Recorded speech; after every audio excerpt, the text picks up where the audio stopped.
knock 3 times, crooned Tony Orlando and Dawn. Just don't do it when David Ospina is around, he'll fall down injured.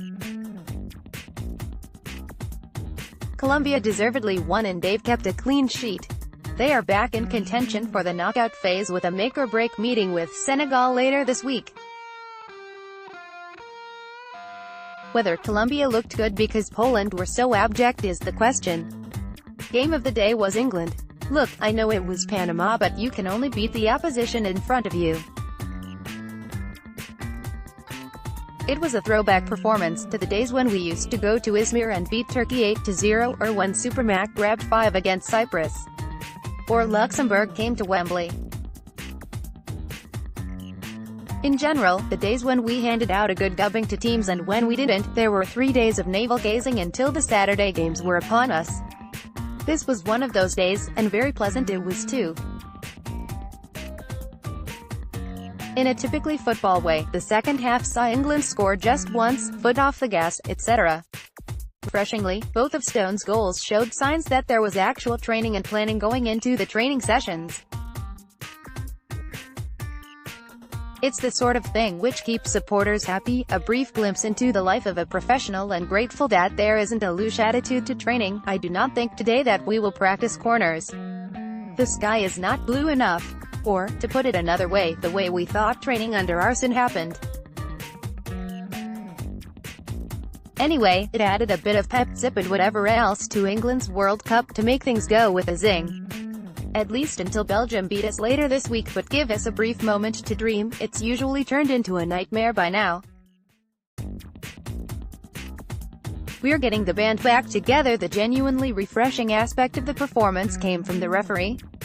After warnings, he punished the WrestleMania attitude to defending, which is the hallmark of these finals. Or the pockmark, if you like.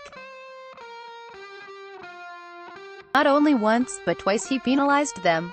Once for a foul on Lingard which rubbed salted into Swedish wounds. In a way, this ought to be a watershed moment for the finals. If the holding continues, officiating next season would be more shambolic than usual. It needs to be nipped in the bud now because it was an issue last season anyway. On the Arsenal front, and in a World Cup-related moment, Stefan of Liechtenstein is the latest Swiss player to be charged for his goal celebrations. If the mooted 2-game ban is handed out, he and Xhaka will be back in good time for the pre-season training. Will Arsenal obey the FIFA edict about giving the players a month off? No one else did, but Arsene certainly did. He was probably miffed that others came back sooner and wondered how other clubs managed it. Heads, he may have thought. More information leaked about the pursuit of Ever Banega. According to the Mirror, Unai Emery made a personal call to the player and dropped a line. It's one hell of an inducement to sign for Arsenal. Risky, though, they have drug testing at the World Cup finals. The curious claim is Lucas Perez will get a second, third, another chance under Unai Emery. If there was even a shred of truth in that, I would be amazed, particularly given the poor press he received as Deportivo slumped to another relegation. His was a bye which was as baffling as Park Chu-young in many respects. Certainly, for a club with limited funds, we squandered a lot of them, till tomorrow.